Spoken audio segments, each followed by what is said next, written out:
j'aimerais qu'on lise la parole de Dieu dans Proverbe 3, du verset 5 à 8.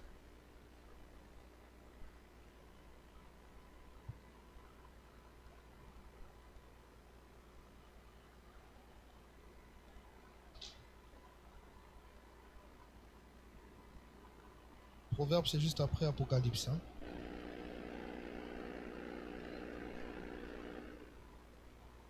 Lisons au nom de Jésus. Mets ta confiance en l'Éternel de tout ton cœur et ne te repose pas sur ta propre intelligence. Tiens compte de lui pour tout ce que tu entreprends et il te conduira sur le droit chemin. Ne te prends pas pour un sage. Crains l'Éternel et détourne-toi du mal.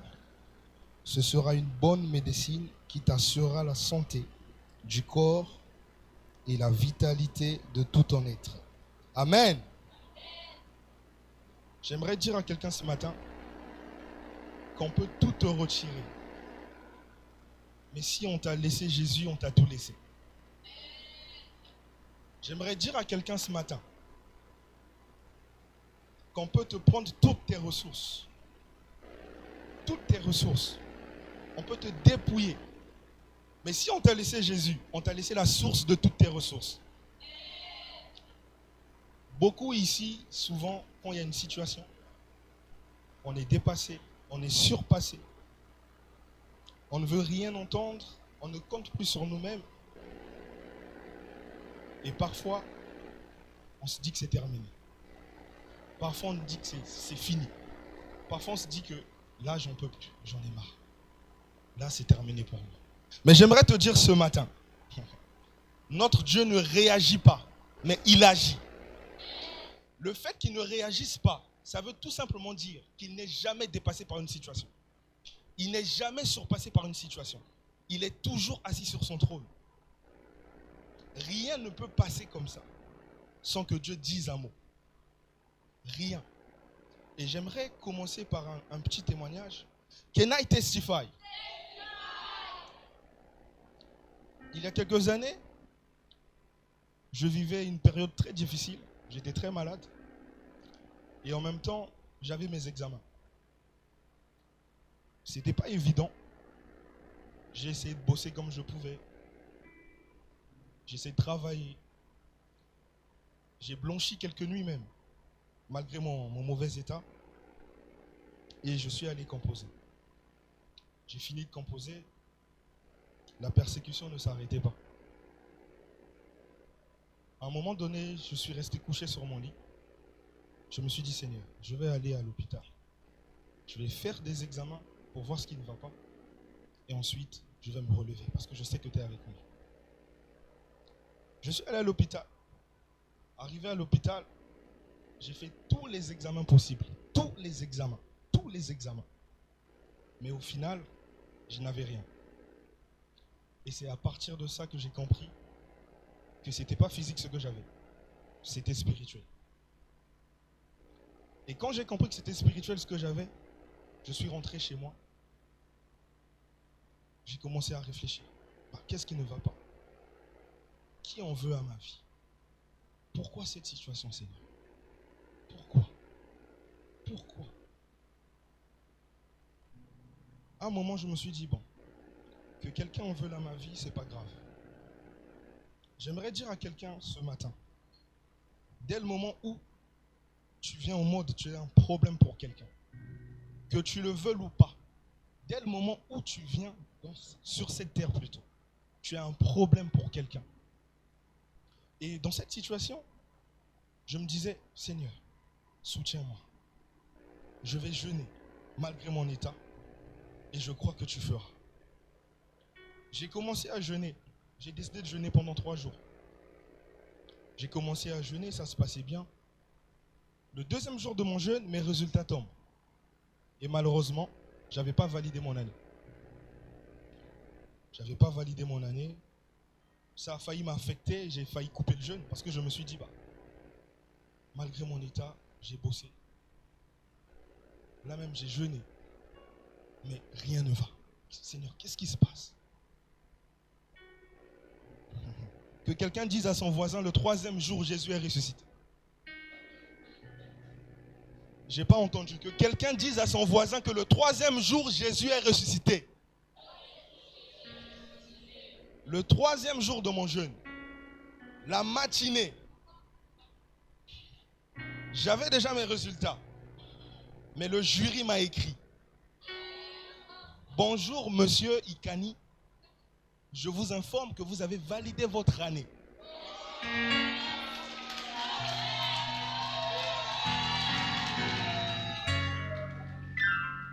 Les gens ici pensent que c'est normal. Non, c'est pas normal. Je vais vous dire une chose. Je suis à la Sorbonne. Je fais droit à la Sorbonne. Et mes amis m'ont dit, c'était du jamais vu. Depuis qu'ils sont à la Sorbonne, jamais le jury, après avoir délibéré, revient pour statuer pour le cas de quelqu'un. J'aimerais dire à quelqu'un ce matin, le Jésus dont je vous parle, ce n'est pas un Jésus imaginaire. C'est un Jésus que j'ai expérimenté. Et quand on m'a envoyé ce mail-là, j'ai dit, ben non, c'est pas moi. Ils se sont trompés. C'est un autre Ikani. J'ai pris mon téléphone, j'ai écrit, j'ai demandé. Mais comment ça se fait? J'avais pas validé et là on me dit j'ai validé. Comment? Qu'est-ce qui se passe? Est-ce que je ne comprends pas? Expliquez-moi. Ils m'ont répondu, on n'a pas besoin de vous expliquer quelque chose. À vous revoir l'année prochaine, en classe supérieure. Et quand j'ai reçu ce message, acclamez pour Jésus.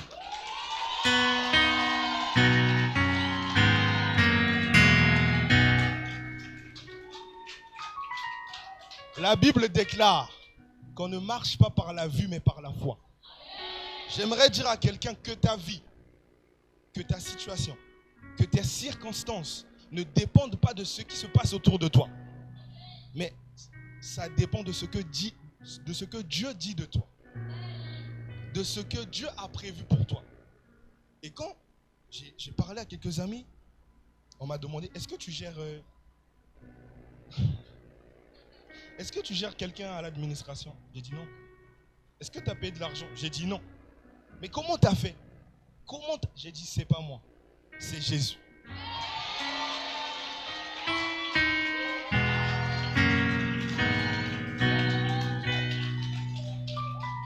C'est pas moi, c'est Jésus. Et j'ai compris que Dieu voulait m'enseigner quelque chose. Tu étais malade, tu n'as pas pu réviser. Ok, tu as fait un effort. Tu es allé, ça n'a pas marché. Mais là où tu es, ce n'est pas toi qui veux être là-bas. C'est moi, je t'ai choisi. C'est moi, je t'ai choisi. J'aimerais encourager quelqu'un ce matin. Et je vais terminer par là. Le soleil est grand. Pas encore le soleil. L'eau est puissante. Mais le soleil l'évapore. Le soleil est grand. Mais la nuée le couvre. La nuée est puissante, mais le vent l'emporte. Le vent est puissant, mais la montagne résiste au vent. La montagne est puissante, mais l'homme écrase la montagne. L'homme est puissant, mais la mort le tue. La mort est puissante, mais Jésus a vaincu la mort.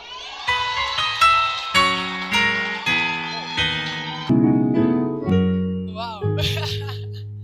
Merci. Je regarde l'heure pour pas être trop longue.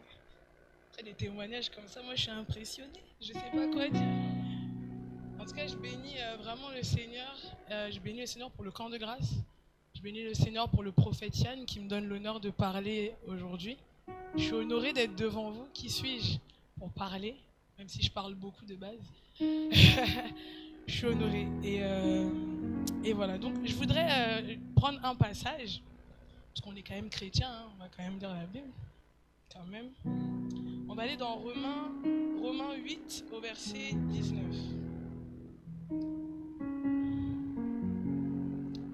Je vais lire au nom du Seigneur. La Bible dit, aussi la création attend-elle avec un ardent désir la révélation des fils de Dieu. Des fils et des filles. Fils, ça englobe également les filles. Ok ? Et moi, ce que je veux témoigner, c'est vraiment la grâce que Dieu m'a faite depuis que j'ai foulé le camp de grâce. Et je le dis pas parce que je suis fanatique, c'est pas dans mes habitudes. Je suis pas fanatique, mais c'est parce que c'est réel. C'est parce que je l'ai vraiment vécu. C'est parce que quand je suis venue, j'ai mis mes pieds pour la première, enfin pas pour la première fois, mais je me suis engagée à faire du camp de grâce, mon église, le 3 janvier 2022.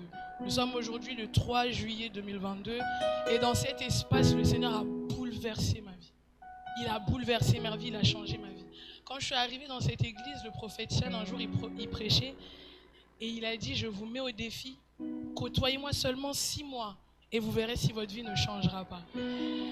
Quand il a dit ça, je me suis dit, lui, bon ok, il est prophète, mais doucement, comment ça 6 mois, tout ça.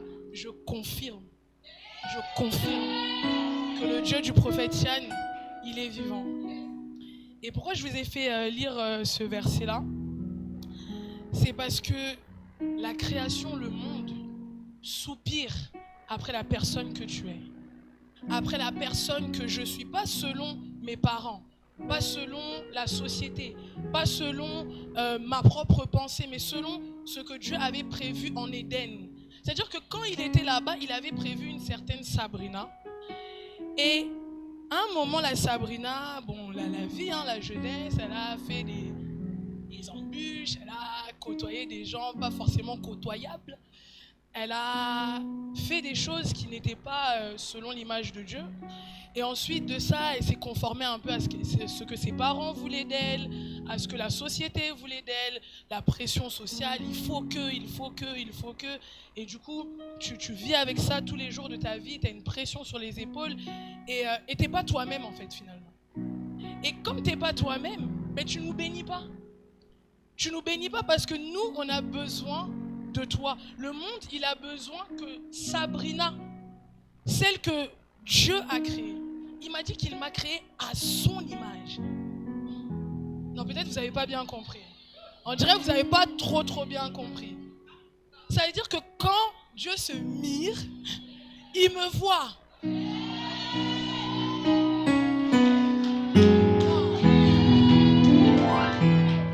Et vraiment, je bénis Dieu. Pourquoi je fais le lien avec le camp de grâce? Parce que j'ai fait beaucoup d'assemblées. Ma soeur, elle est là, elle peut témoigner. J'ai fait beaucoup d'assemblées. J'ai été blessée, vexée par les amis, etc. Et j'ai toujours essayé de me conformer en fait à ce que les gens voulaient de moi. J'ai jamais osé vraiment prendre des décisions qui m'étaient propres. J'ai jamais osé me lancer, même tenir un micro, chanter, etc. Et pourtant, j'aime chanter depuis longtemps, j'aime tenir des micros depuis longtemps, etc. Mais j'ai jamais osé. Et je suis arrivée ici, et en fait, quand le prophète Yann, il a dit cette phrase, au-delà de m'étonner, ça m'a percuté. Et j'ai dit, je veux vivre ça. Je veux vivre cette révélation véritable dans ma vie. Je veux que ce soit une réalité. Je veux rencontrer ce Dieu-là. Le Dieu de cet homme, moi, je veux le rencontrer en fait. Et en fait, ce qui est marrant, c'est que j'ai rencontré ce Dieu-là en étant moi-même. J'ai rencontré ce Dieu-là dans le véritablement que je lui ressemble en fait. Moi Sabrina. Pas quelqu'un d'autre, pas celle qui ressemble à ce que ses parents veulent d'elle, pas celle qui ressemble à ce que la société a dit, à tel âge, il faut que tu aies telle situation, il faut que tu travailles dans tel domaine, si tu veux assurer tes arrières, moi je te conseille quand même d'avoir un CDI. Perso, je te dis, il vaut mieux avoir un CDI, il vaut mieux avoir un master si tu veux avancer dans la vie. Je dis pas, il ne faut pas faire ses études, hein. Allez au bout de vos études si vous avez commencé. Mais la société, elle nous conditionne en fait. Nos parents aussi nous mettent une certaine pression. Parce que eux, on comprend, ils ont fait des erreurs, ils ne veulent pas qu'on fasse les mêmes, etc. On comprend. Mais il y a le plan de Dieu. Et je bénis Dieu parce qu'il me fait. Je suis dans le plan de Dieu. Je suis dans le plan de Dieu pour ma vie. Et comme vous avez pu l'entendre, mes frères et sœurs m'ont un peu... voilà, Big Six Sab, c'est vraiment un projet qui me tenait à cœur depuis longtemps. Un projet que j'ai pour la jeunesse en Christ, pour les jeunes en Christ, parce que je suis passée par beaucoup de choses dans dans ma jeunesse et je sais qu'il y a beaucoup de jeunes filles et de jeunes garçons qui passent par ces épreuves-là. Et je veux vraiment encourager les jeunes à vous dire que premièrement, Jésus-Christ est mort pour vous. Il n'a pas peur de vos péchés. Vos péchés, ils ne sont pas trop gros pour lui. Ils ne sont pas trop dégueulasses pour lui. Il n'y a rien, même si tu as péché ce matin avant de venir, il t'aime encore. Même si ce matin, tu étais dans un endroit bizarre, tu envoyé des textos bizarres, il t'aime encore. Parce que le jour où il est mort à la croix, il savait que tu allais envoyer tes messages bizarres, mais il n'a pas hésité. Il a dit, j'y vais pour elle, j'y vais pour lui. Et c'est ça qu'il a fait. Et au travers de cette page-là, le Seigneur me bénit tellement parce que ça me permet de partager tout simplement mon témoignage. Vous allez me dire, mais finalement, c'est quoi son témoignage? Mon témoignage, c'est que je suis l'image de Dieu, en fait. Tout simplement. Mon témoignage, c'est que je suis le reflet de Dieu. C'est-à-dire que je suis aujourd'hui dans ce que Dieu veut pour moi. Et j'aimerais dire à quelqu'un aussi que ton passé est l'écriture de ton témoignage. C'est parce que tu es passé par là que Jésus te veut. C'est parce que tu as fait ces erreurs-là que Jésus te veut. C'est parce que tu es tombé ce jour-là que Jésus te veut. C'est à cause de ça, parce qu'il sait que derrière toi, il y a des nations qui sont passées par là. Il y a des filles et des garçons qui sont passés par les mêmes épreuves que toi. Et il a besoin que tu sois toi. Ne cherche pas à être quelqu'un, ne cherche même pas à être comme moi. Ne cherche à être personne d'autre. Mais va devant le Seigneur et dis, qui suis-je? Et il va se montrer lui-même en toi. Lui-même en toi. Parce qu'il est Dieu et tu es son reflet. Il a pris plaisir à te façonner comme ça. Il a pris plaisir à te façonner avec peut-être ce défaut que toi t'aimes pas. Quand il t'a préparé, quand il a fait, il t'a façonné, là il a dit, non, il faut qu'elle ait cette raie de cette manière-là, il faut qu'elle ait le visage de telle manière, il faut que son corps soit comme ça, parce que c'est comme ça que je veux l'utiliser. Et je voulais juste vraiment nous encourager tous à être ce que Dieu veut. Et ce que Dieu veut, c'est rien de plus que sa gloire pour nous. C'est sa gloire pour nous. Il veut que nous soyons des véhicules de sa gloire. Il veut que là où tu passes, comme on disait tout à l'heure, c'est même pas parce que tu es beau, tu es belle, c'est tout simplement la gloire de Dieu. Il veut que ce que Moïse a vécu, Moïse quand il est descendu, ils ont dit, hé, quelle gloire! Il veut que ce soit ça pour toi, tous les jours de ta vie. Il veut que lorsque tu parles, on dise, mais quel impact! J'ai jamais entendu une fille parler comme ça. En 2022, il y a encore des jeunes qui servent le Seigneur comme ça. En 2022, il y a encore des garçons qui servent le Seigneur comme ça. En 2022, il y a encore des gens qui suivent Jésus comme ça. C'est ça que Dieu veut. C'est ça que Dieu veut. Et il n'y a rien de meilleur pour ta vie. Il n'y a rien de meilleur pour ta vie. Tu n'es pas trop sale pour Jésus. Ton erreur n'est pas trop grande pour Jésus. Mon témoignage est immensément long, mais faute de temps, je vais me canaliser. Mais vraiment, tu n'es pas trop sale pour Jésus. Quelles que soient tes failles, quelles que soient tes erreurs, et même dans tes erreurs, il te dit, viens, je vais t'apprendre. C'est ça Jésus. Et en tout cas, voilà, que le Seigneur vous bénisse. Merci. Est-ce qu'on peut acclamer pour notre sœur Cathy qui est là? Avec la classe, la grâce qu'elle a. Franchement, on est bénis, on est bénis. J'aimerais que tu regardes ton voisin et tu lui dis, voisin, tu es bien habillé aujourd'hui, tu es élégant. Non, dis-lui, j'aime te voir. Bon, peut-être on ne se connaît pas, mais je suis content que tu sois à côté de moi. Et dis-lui, tu es béni d'être à mes côtés. Alléluia, alléluia, alléluia. J'aimerais que tu acclames pour toi, que tu acclames pour toi.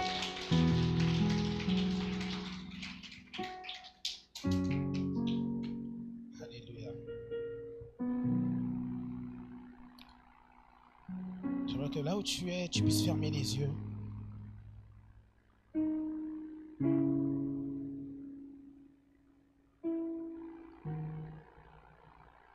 Merci Jésus pour ce moment encore. Attends dans ta présence, Seigneur. Fais toute la différence, Seigneur. Même dans le silence. Seigneur, tu agis. Même lorsque nos yeux ne te voient pas, tu agis. Et ta présence fait toute la différence. aujourd'hui, nous ne sommes pas autour d'un homme, autour des hommes et des femmes. Nous sommes autour d'un grand Dieu, d'un Dieu puissant, d'un Dieu qui a agi dans les vies, d'un Dieu qui a agi dans la vie du frère Narcisse, d'un Dieu qui a agi dans la vie de la sœur Sabrina. Seigneur, nous sommes témoins que tu agis, que tu nous as témoigné que tu nous aimes, d'un amour irrévocable.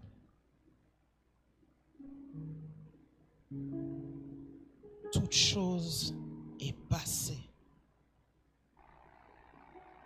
Toute situation passe.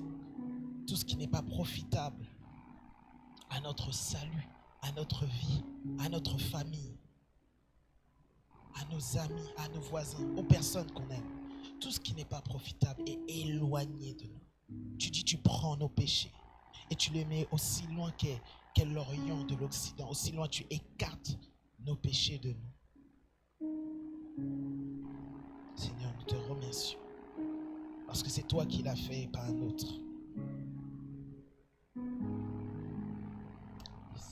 J'aimerais que là où tu es, tu puisses le dire à Jésus. Dis-lui simplement avec tes mots, sans forcément de grandes et belles paroles, mais dis-lui simplement, que ce soit dans ton cœur ou avec ta bouche, que tu puisses lui dire, Seigneur, c'est toi qui le fais en moi. Seigneur, c'est toi qui as agi. Seigneur, parfois, oui, je ne suis pas le plus intelligent ni le plus parfait. Je peux arriver et faire des erreurs, mais je sais une chose, c'est qu'à chaque fois, tu rachètes ma vie, tu rachètes mon temps. À chaque fois, tu ne cesses de faire couler ta grâce et tu me pardonnes. Lorsque je m'approche devant toi, tu n'es pas avec le fouet, mais tu m'accueilles avec les bras d'amour. Tu n'es pas comme les autres pères. Quand tu aimes avec passion, avec vérité, dans un seul et même chemin. Et tu l'as prouvé en donnant ce que tu avais de plus précieux, Jésus-Christ. Seigneur, nous te remercions. Nous te remercions, Seigneur. Seigneur, dans ces quelques heures où nous sommes déjà là avec toi,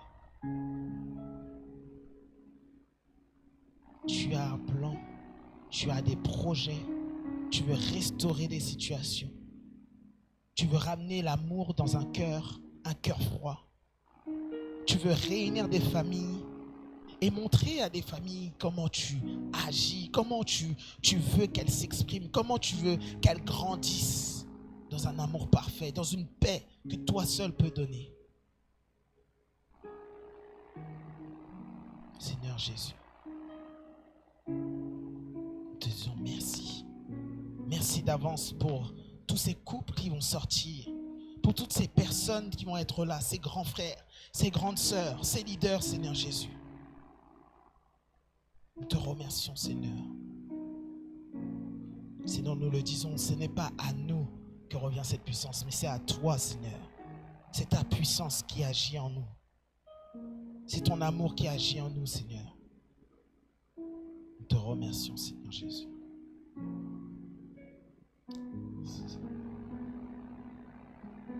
Alléluia. Merci, Seigneur.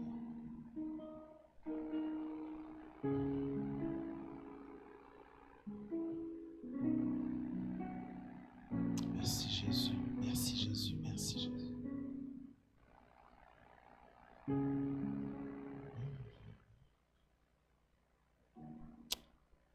Merci Seigneur. Est-ce que vous allez bien? Yes. Ça va. Merci de demander. On ne pose pas la question. Merci. Ça va. Tout va bien. Est-ce qu'on peut prendre nos Bibles? Est-ce que tu as ta Bible? Si tu peux prendre ton téléphone, si tu n'as pas ta Bible. Si tu as l'application.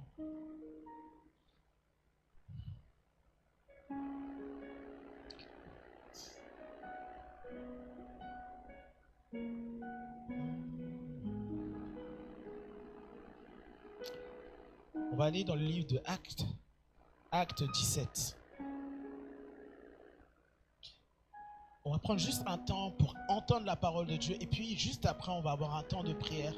Et on croit que dans ce moment, juste après aussi, on aura un petit temps, un tout petit temps de pause. On veut réellement prendre chaque instant et chaque moment de ce que Jésus veut faire et comment Jésus veut le construire. Vous savez, quand vous voyez des personnes se réjouir dans la présence de Dieu, parler, dire à quelqu'un et témoigner de l'amour de Dieu, témoigner à un frère qu'il aime, vous savez que ce n'est par aucune de ces forces naturelles humaines qu'on peut faire ça.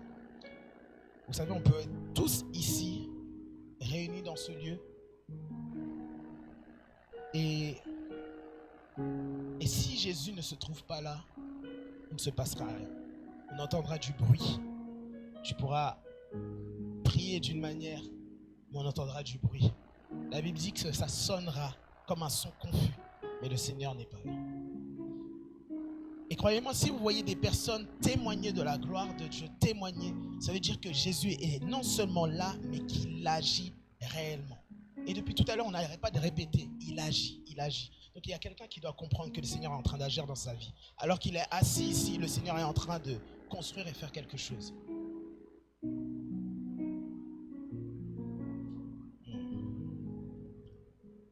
Acte 17, au verset 10.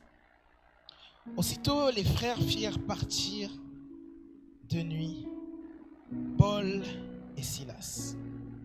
Ok, je répète, Acte 17, au verset 10.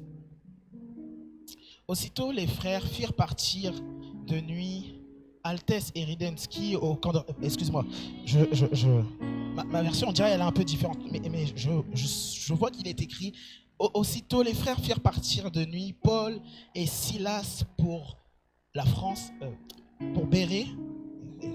Lorsqu'ils furent arrivés, ils entrèrent dans la synagogue des Juifs. Ces Juifs avaient des sentiments plus nobles que ceux des Thessaloniques. Ils reçurent la parole avec beaucoup d'empressement. Dis avec moi, beaucoup d'empressement. Et ils examinaient chaque jour les Écritures pour voir si ce qu'on leur disait était exact. Plusieurs d'entre eux crurent, ainsi que la sœur Julie, ainsi que le frère Narcisse, ainsi que tous ceux qui avaient la classe, tous ceux qui étaient dans ce lieu avaient cette parole et ils pouvaient se réjouir de cette parole. La ville de Bérée, dans ce passage, on dit il y a des chrétiens, et on parle d'un type de chrétiens, des chrétiens de Bérée. Dis avec moi Bérée. Et tu sais, Bérée, c'est aujourd'hui une ville qui a aussi en Grèce, qui a pris un autre nom, mais c'est aussi une ville dont on parle, et on peut parler de la France.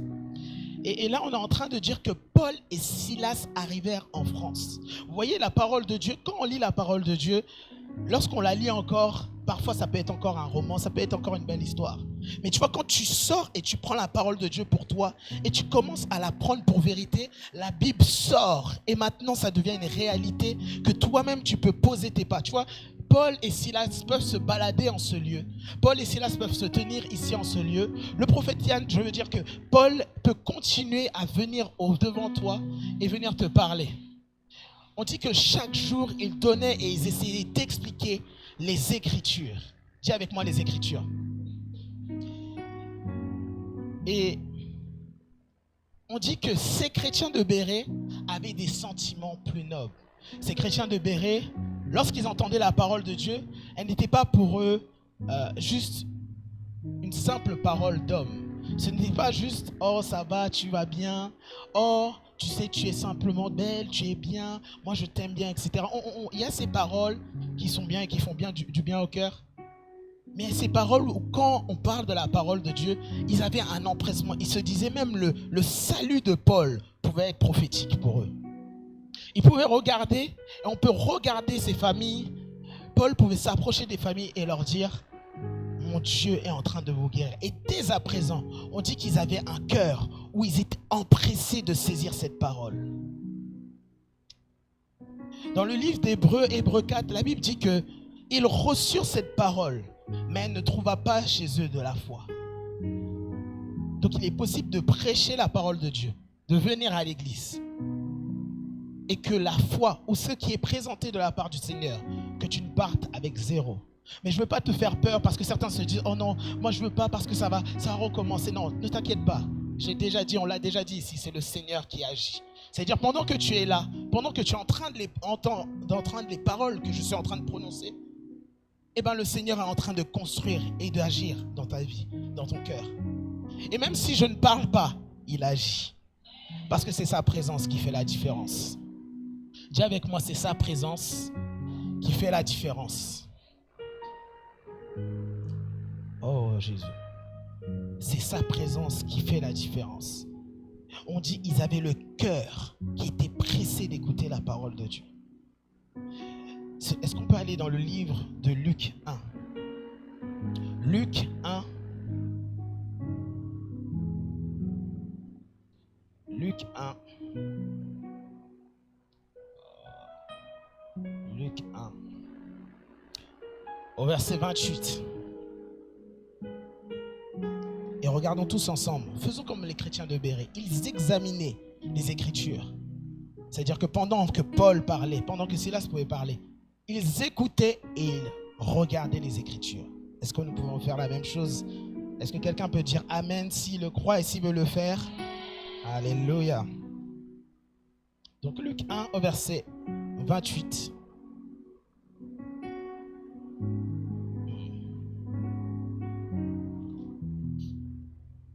L'ange entra chez elle et dit, je te salue, toi, à qui une grâce a été faite. Et si tu es au camp de grâce, assurément tu vas avoir une grâce aujourd'hui. Assurément. Mais continuons. Le Seigneur est avec toi.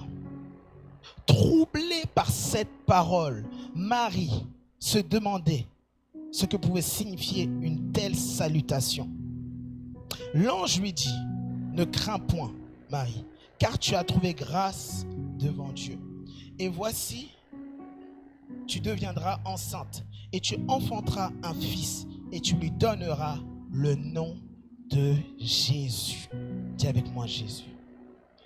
Mais allons directement au verset 38. Avançons, allons directement au verset 38. Est-ce que tu y es? Yes. Marie dit, je suis la servante du Seigneur, qu'il me soit fait selon ta parole. Et l'ange la quitta. Et cet après-midi, alors que Marie se tenait ici au camp de grâce, elle se leva et s'en alla avec hâte vers les montagnes dans la ville de Juda. Elle s'en alla avec hâte. Est-ce qu'on peut acclamer la parole du Seigneur? Alléluia. Marie s'en alla avec hâte.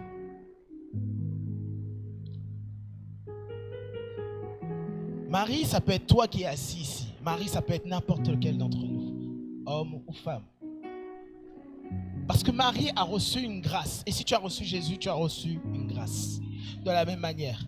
Et Marie a entendu ces paroles. Et il y a eu une prophétie des paroles qui ont été données. Comme tu vas en recevoir encore aujourd'hui. Comme tu en as déjà reçu. Parce qu'à travers tout ce qui s'est passé, nous savons que nous, une grâce que nous avons, c'est d'être une église prophétique. Alors, les enfants de Dieu sont prophétiques. Dans leur nature, dans ce qu'ils sont. Mais il y a une différence quand tu as un mandat. Et Jésus te donne un mandat d'agir de manière prophétique dans des situations, dans des vies. Parce que ça veut dire que les actes que tu fais peuvent parler à quelqu'un. La parole que tu peux avoir peut parler à quelqu'un. Le sourire que tu peux avoir envers quelqu'un peut parler à une personne. Et on dit que Marie a reçu une parole. Elle allait porter le Seigneur Jésus. Et ce que j'ai bien aimé de la réponse de Marie, et je pense qu'on devrait tous avoir ce caractère-là. Marie n'a pas dit, alors je ferai en sorte de créer un espace pour que le Seigneur arrive. Je ferai en sorte de créer une situation. Je ferai en sorte de moi-même, par mes forces, de créer un chemin pour que le Seigneur vienne lui-même. Laisse-moi te dire que si tu veux créer un chemin par tes forces ou une bénédiction par tes forces, le Seigneur ne viendra jamais par ce chemin. Jamais, jamais, jamais.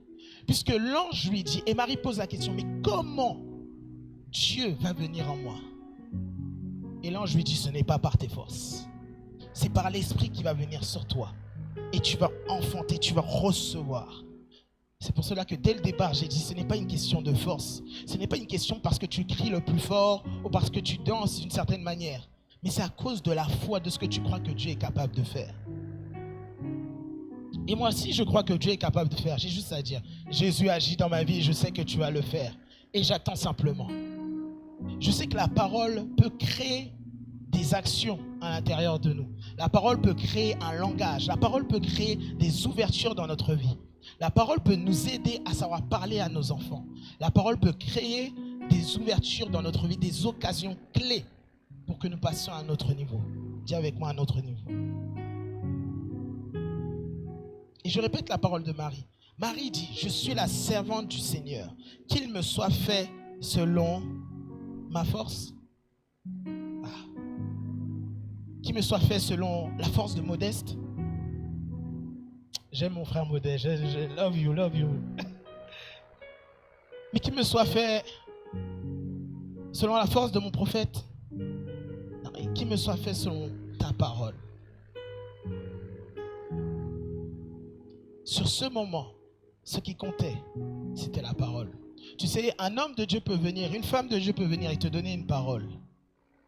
Mais son travail, c'était de donner la parole, pas de faire le chemin avec toi. Son travail, c'est de te donner la parole. Dès que tu as reçu la parole, c'est maintenant à toi d'agir. Dieu ne fera rien. Dès qu'il t'a donné sa parole, il te regarde.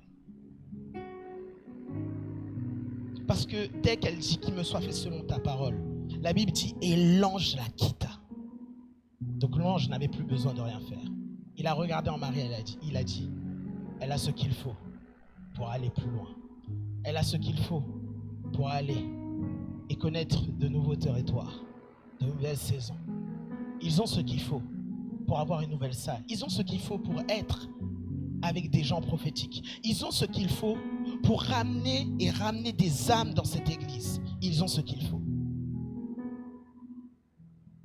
Ils ont ce qu'il faut pour répondre à l'appel de Dieu. Et la Bible me dit au verset 39, dans ce même temps, Marie se leva et s'en alla en hâte vers les montagnes.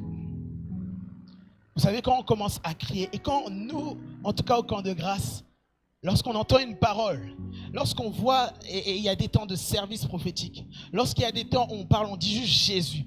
Je ne sais pas si vous avez remarqué, mais nous, on a un syndrome, on a un problème. Tu as entendu les symptômes du Covid depuis 2 ans. Je vais te parler des symptômes de l'Esprit de Dieu. Il y a des symptômes qui sont différents parce que lorsque tu entends Jésus, je ne sais pas pour toi, mais pour moi, lorsque j'entends Jésus, je dis, ouh, Jésus, aïe, oh, non, je connais cet homme, je connais cet homme. Tu sais, j'entends Jésus et je vois une guérison par-ci, je dis, je sais que c'est lui. J'entends Jésus et je vois une situation être changée et je sais que c'est le Seigneur qui vient d'agir. J'entends quelqu'un qui dit, oh, je l'ai vu. J'ai dit, c'est Jésus.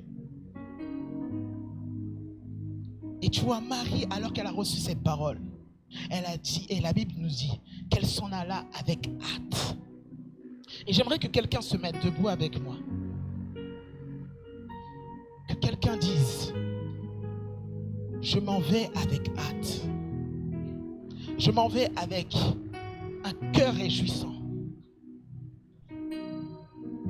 Seigneur, moi aussi, je veux ma parole. Seigneur, moi aussi, je veux être prêt à aller là où tu me demandes d'aller. Seigneur, je veux m'en aller avec hâte. Mais avant que je parte, parle-moi, explique-moi, montre-moi et j'irai. Alléluia. Est-ce que tu peux acclamer pour toi? Alléluia. Est-ce que tu peux te rasseoir? Tu peux te rasseoir. On doit avoir ce même caractère, le caractère de Marie. Elle entend une parole. On s'adresse à elle. On lui dit, voici ce que tu auras. Voici ce qui va se passer. Elle ne tarda pas. Elle alla avec hâte. Elle alla là où elle doit aller. le Seigneur ne parlera plus. Dès qu'il t'a donné une parole, dès qu'il t'a donné l'instruction à cette parole, maintenant c'est à ton tour. Dis à ton voisin, c'est à ton tour. C'est à ton tour. Est-ce qu'on peut aller au chapitre, au livre d'Amos plutôt. Amos au verset 8. Et ce sera notre dernier passage. Amos, verset 8.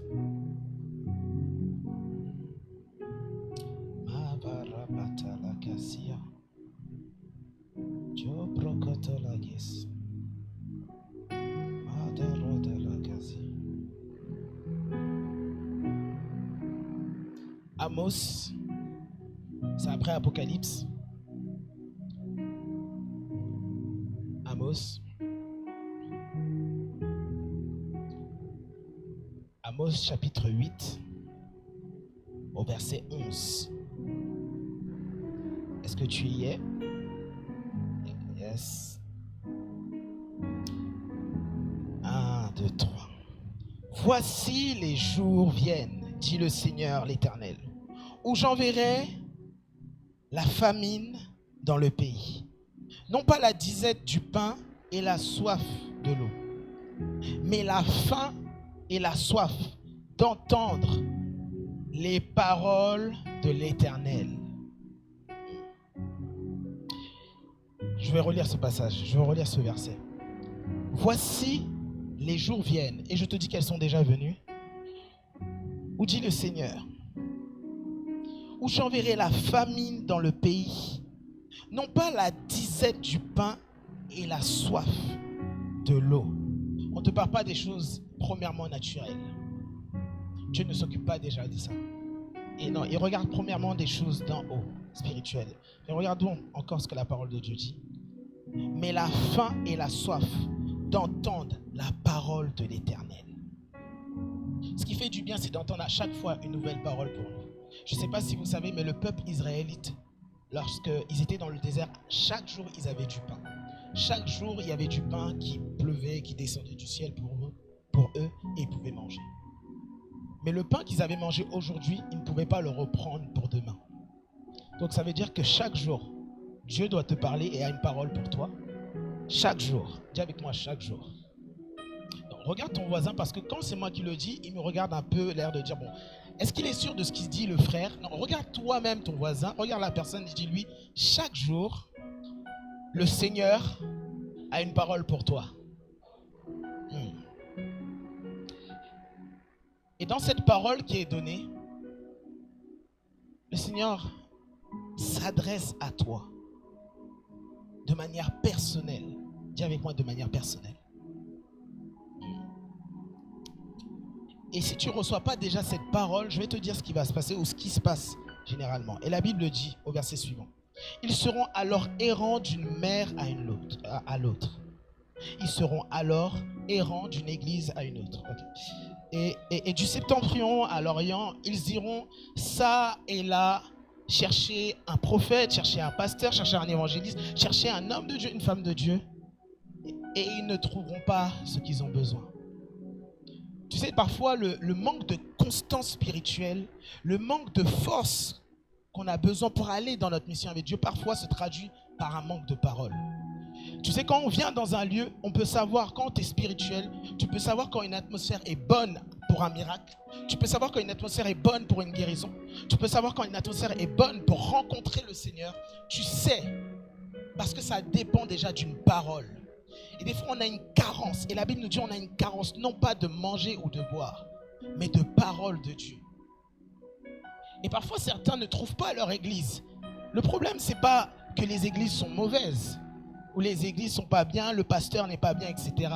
Parce qu'à partir du moment où tu trouves une église parfaite, lorsque tu rentres, elle n'est plus, parce que tu y es rentré. Tu n'es pas parfait. Aucune église l'est. Mais à cause de Christ, la Bible nous dit, qui nous parfait, qui nous perfectionne. Et on continue dans ce perfectionnement.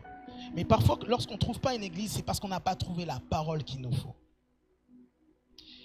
La vie chrétienne ne se fait pas simplement, et la vie chrétienne ne se fait pas simplement quand on est tout seul dans notre chambre. S'il vous plaît, ça c'est un mensonge. C'est impossible. Parce que si je prends la parole de Dieu, tu vas voir avec moi que le Seigneur, la Bible dit que le Seigneur sauvait des âmes et il les ajoutait chaque jour à l'église. Donc la vie chrétienne se vit aussi en communion avec tes frères et tes sœurs. Et parfois, quelqu'un et des personnes vont raconter leurs problèmes. Voici ce qui se passe. Et pour moi, ça ne marche pas. Et pour moi, il y a ceci qui ne marche pas. Et tu regardes juste dans les paroles. Tu n'as pas besoin de prophétiser. Tu n'as pas besoin de dire grand-chose. Mais tu discernes que c'est juste un manque de présence et de communion avec les frères et sœurs. Il y a des solutions. Ou des fois, même les hommes de Dieu disent, je vais prier pour toi. Croyez-moi. Ils prient pour toi juste parce qu'ils t'aiment bien. Mais ils savent que le problème ne se trouve pas là. Ils font ça parce que toi, tu te dis que c'est la prière de l'homme de Dieu qui va changer quelque chose. Parfois, c'est ton obéissance et c'est de te trouver dans le lieu où tu dois être. Il y a des gens qui vont faire 10 ans. 10 ans avec Christ, une marche avec Christ. Où tu tombes, tu remontes, où tu vas dans une église, tu changes encore, tu changes encore. Et ça ne te dérange pas. Et quand tu vois maintenant que ton Dieu bénit ton frère qui est à côté de toi, tu es jaloux. Tu jalouses sa bénédiction. Et c'est parce qu'il s'est retrouvé à un endroit où Dieu lui a demandé d'être. Si c'est dans ce lieu, reste dans ce lieu. Si tu dois aller dans un endroit, un autre endroit, va dans cet endroit. Le Seigneur veut nous conduire parce qu'il est un bon Père. Et il donne des maisons à tous. Parce que les églises aussi sont des maisons pour chacun. Dis avec moi, je veux trouver ma maison. Et j'ai une bonne nouvelle peut-être pour quelqu'un, parce que ici, le camp de grâce, on s'appelle la maison de Dieu. Et chaque jour, on chante. Le Seigneur vient dans cette maison et il vient à notre rencontre. Et peut-être pour toi, c'est ton jour où tu as trouvé ta maison.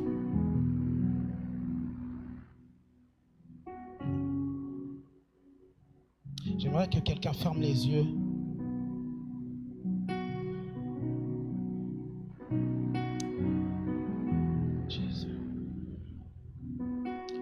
Que quelqu'un puisse commencer à dire, Jésus, je veux que tu me montres le chemin de ma destinée, de ma vie, pour moi. Et actuellement, rien que pour moi, Seigneur. Rien que pour moi, Seigneur. Viens et parle-moi. Donne-moi la parole dont j'ai besoin. Celle qui va me faire du bien. Cette parole fraîche et nouvelle que tu me donnes chaque jour. J'en ai besoin en ce moment. Alléluia. J'aimerais que quelqu'un puisse prier en langue, ceux qui prient en langue. Et toi peut-être qui ne prie pas en langue, je veux juste t'inviter à dire, Seigneur, touche-moi. Continue de me parler, Seigneur. Je veux juste apprendre à être disposé dans ta présence. Je veux juste rester et apprendre à demeurer dans ta présence. Oh Jésus.